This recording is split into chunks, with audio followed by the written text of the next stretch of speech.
आज आईएमए कानपुर में आप सभी मीडिया बंधुओं का हार्दिक स्वागत और अभिनंदन है।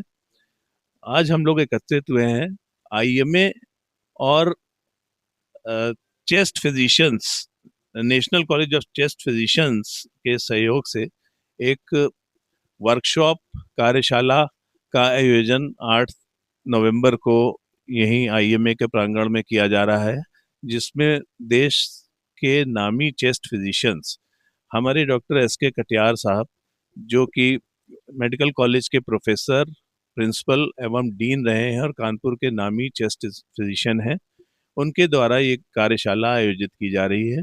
और उन्होंने बहुत सारे नामी फिजिशियंस और रेजिडेंट्स को यहाँ बुलाया है, जो कि कल सब आपको देखने को मिलेगा।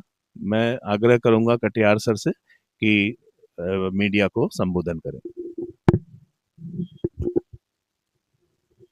इस कार्यशाला द्वारा प्रयास है कि एक नई पद्धति जो पल्मोनरी मेडिसिन में आज के समय में इस्तेमाल की जा रही है, इसको थोरेकोस्कोपी कहते हैं। इसके द्वारा जो जो रोगी जिनके कि फेफड़ों में पानी जमा हो जाता है, जिसको प्लूरल इफ्यूजन कहते हैं, अक्सर जो कि बहुत कारणों से होता है और अक्सर उसकी सही डायग्नोसिस नहीं हो पाती है। थोरेकोस्कोपी द्वारा हम लोग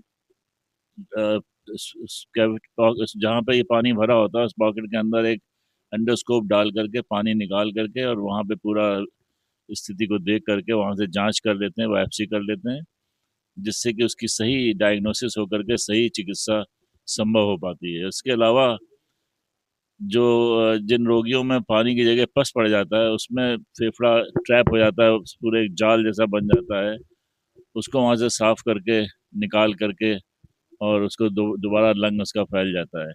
मुख्य उद्देश्य हम लोगों का है कि इस कार्यशाला द्वारा जो यंग डॉक्टर्स हैं, जो बडिंग डॉक्टर्स हैं, उनको इस पद्धति के बारे में जानकारी देना, उनको उसका ठीक से उनको डेमोन्स्ट्रेट करना मॉडल्स के ऊपर, और उसकी जो कहाँ पे कैसे किया जाना स्टेप बाय स्टेप, इसकी सारी जानकारी उनको दी जाएगी, जिससे कि वो आगे जा कर के इस जांच को जगह जगह जहाँ भी वो पहुँचते हैं वहाँ पे ये उनको उपलब्ध करा सकें, समाज में ये जांच का फायदा उनको मिल सके। ये हम लोगों का मुख्य उद्देश्य है।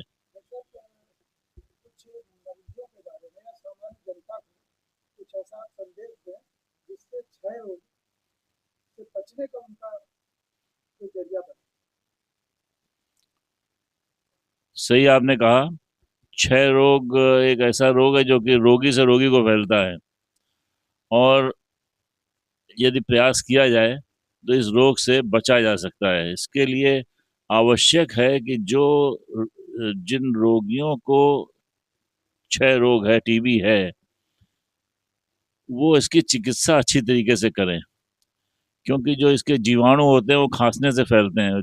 जैसे ही चिकित्सा प्रारंभ होती है, 2-3 हफ्ते के अंदर उसकी उसके ये जीवाणु बाहर निकलना बंद हो जाते हैं और वो बीमारी फैलाना संभव फिर नहीं हो पाता है। तो जितनी जल्दी अच्छी चिकित्सा प्रारंभ हो जाए और पूरी तरीके से कर ली जाए, तो दूसरों को ये रोग नहीं पहुंच सकता है। इसके अलावा उनको थोड़ा ये ध्यान देने की ज़रूरत है कि शुरुआत के दिनों में जब वो बीमारी फैलाते हैं, तो वो कहीं पे आइसोलेटेड, अलग अलग अपने अपने परिवार में अपने को अलग रखें थोड़ा। जब भी उनको खांसी आए तो मुंह पर कपड़ा लगाएं, रुमाल लगाएं, इधर उधर थूकें नहीं, क्योंकि ज़्यादा इसके जर्म्स इधर उधर फैलते हैं। और अच्छी तरीके से खान पान करके अपना इलाज करें, जिससे वो जल्दी स्वस्थ हो सकें और लोगों दूसरों को बीमारी फैलाने से बच सकें। गवर्नमेंट की गाइडलाइन निकाली थी, जो कि अमिताभ बच्चन ने भी इसको बोला है कि 2 हफ्ते खांसी जांच है जरूरी। तो जो भी 2 हफ्ते से खांस रहा हो, पेशेंट्स हम लोग पास आमतौर पर आते हैं 2-3-4 महीने से खांसते हुए, तो तब तक डिजीज बहुत फैल चुकी होती है और सबको बहुत कीटाणु दे चुके हैं, अपने घर वालों को, जिस फैमिली में रह रहे हैं, जहाँ काम करते हैं। तो 1 से 2, 2 से 4, इस तरीके से बीमारी बढ़ती जाती है। तो शुरू में ही आपको जब खांसी आए, अगर 2 हफ्ते के ऊपर खांसी आ रही है, तो अपना एक्सरे या बलगम जांच करा करके अवश्य दिखाएं, जिससे कि वो बीमारी बढ़ ना पाए, औरों में फैल ना पाए। और न्यूट्रिशन बहुत ही एक इम्पॉर्टेंट रोल प्ले करता है। आमतौर पे बीमारी ये ओल्ड एज में या फिर यंग एज में आपको पकड़ती है, या फिर जो न्यूट्रिशनली बहुत कमज़ोर होते हैं। तो अच्छा खाना खाएं, प्रोटीन इंटेक बढ़ाएं अपना, और अपनी हेल्थ सुधार के रखें, क्योंकि एक्सपोजर होने के बाद जब आपकी हेल्थ अच्छी है तो आपका बॉडी कारगर होगा उससे लड़ने लड़ने में। अगर आपका शरीर पहले से कमज़ोर है तो आपके अंदर एक कीटाणु भी जा करके आपके अंदर बीमारी पैदा कर सकता है। तो लड़ने की क्षमता अपनी अच्छी रखने के लिए अच्छे से खाएं पिएं। अपना प्रोटीन इंटेक मैं बहुत इस पे स्ट्रेस करता हूँ, क्योंकि हम लोग की डाइट में प्रोटीन बहुत कम होता जा रहा है, मैदा आता जा रहा है, मीठी चीज़ें आती जा रही हैं, जिससे कि शरीर को जो ताकत मिलनी चाहिए वो मिल नहीं पाती है। तो इस पे बहुत ध्यान दें कि अच्छा न्यूट्रिशियस खाना ज़रूर खाएं। अच्छा, जो कार्यशाला का आयोजन आप लोग कर रहे हैं, इसमें जो हमारे नए चिकित्सक या नए मेडिकल स्टूडेंट हैं, उनको आप नई तकनीक के बारे में कुछ जानकारी देंगे। तो ये नई तकनीक कब से शुरू हुई, जिससे आप लोग अवगत हुए और आगे छात्रों को? हम लोग इसको इसको कानपुर में करीबन 13-14 साल से कर रहे हैं, और ये टेक्निक आई थी 2002 से इसका इस्तेमाल होना बढ़ना शुरू हुआ था। डिस्कवर तो 1917 में हुई, फिर ये गायब रही, फिर 1984 में नए स्कोप्स बने, जब से धीमे धीमे करके इसका पिकअप हुआ, लेकिन मेन पिकअप इसका 2002 से 2005 के बीच में होना शुरू हुआ, जब इसको की और लोगों ने अपनाया, और धीमे धीमे करके हमारे देश में भी शुरू हुआ इसका इस्तेमाल होना। तो हम लोग इसको 13-14 साल से यूज़ कर रहे हैं, करीबन 3,000 से ज़्यादा पेशेंट्स को इससे हेल्प कर चुके हैं। और ये एक ऐसी प्रणाली है जिसका यूज़ और रूटीन में बढ़ना चाहिए, जो कि बहुत कम अभी हो पा रहा है।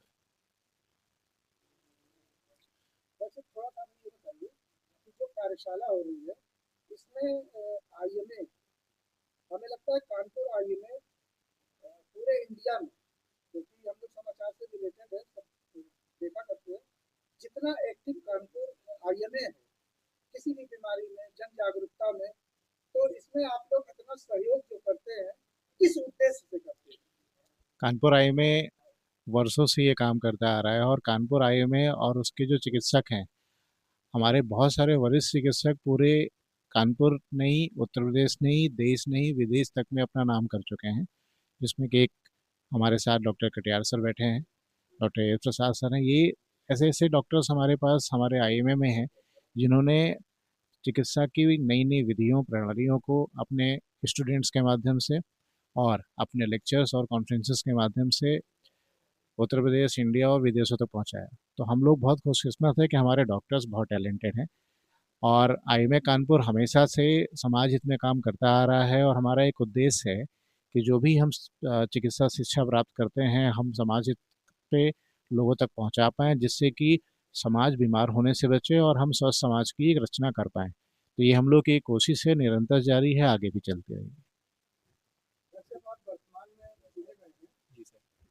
तो हम आपसे ये जानना चाहते हैं कि आप आईएमए में जुड़ के सामान्य जनमानस को क्या संदेश देना चाहते हैं स्वास्थ्य के विषय में? मैं डॉक्टर कुश पाठक हूँ, मैं कैंसर सर्जन हूँ, और कहीं न कहीं मेरी कोशिश आईएमए के थ्रू, और जो हमारी कानपुर की जनता है, जहाँ पे ओरल कैंसर बहुत कॉमन है, तंबाकू, पान मसाला इनका सेवन बहुत कॉमन है। कहीं न कहीं कटियार सर के थ्रू भी, क्योंकि अगेन पॉल्यूशन लेवल भी हमारे शहर में कंपैरेटिवली बाकी शहरों से ज़्यादा है। इस मंच या इस आईएमए के थ्रू जितनी सेवाएँ प्रदान कर सकें, गरीब मरीजों के लिए भी, हम लोग के यहाँ बृहस्पतिवार को ओपीडी भी होती है, जिसमें सारे डॉक्टर्स अलग-अलग डिपार्टमेंट्स के और अलग-अलग स्पेशलिटी के वो लोग भी यहाँ बैठते हैं, जो कि मामूली या नाम मात्र ओपीडी फीस पे मरीजों को देख रहे हैं। ये एक ऐसी संस्थान है, ऐसी जगह है, जहाँ पे इतने बड़े सीनियर और इतने अलग-अलग स्पेशलिटी के डॉक्टर्स को एक ही जगह पे आप देख सकते हैं, मिल सकते हैं, और कहीं न कहीं हम लोग उनसे सीखते हैं, इन्फॉर्मेशन गेन करते हैं। वो इन्फॉर्मेशन हम लोग को अपनी प्रैक्टिस में, अपने मरीजों को सेवा देने में बहुत-बहुत हेल्प करता है। कहीं न कहीं आज की तारीख में जैसे समाज कमर्शियलाइज़ हो रहा है, मेडिकल प्रैक्टिस हम लोग को बहुत कुछ सीखने को मिलता है, जिससे कि हम लोग सेवा भाव से काम कर सकें।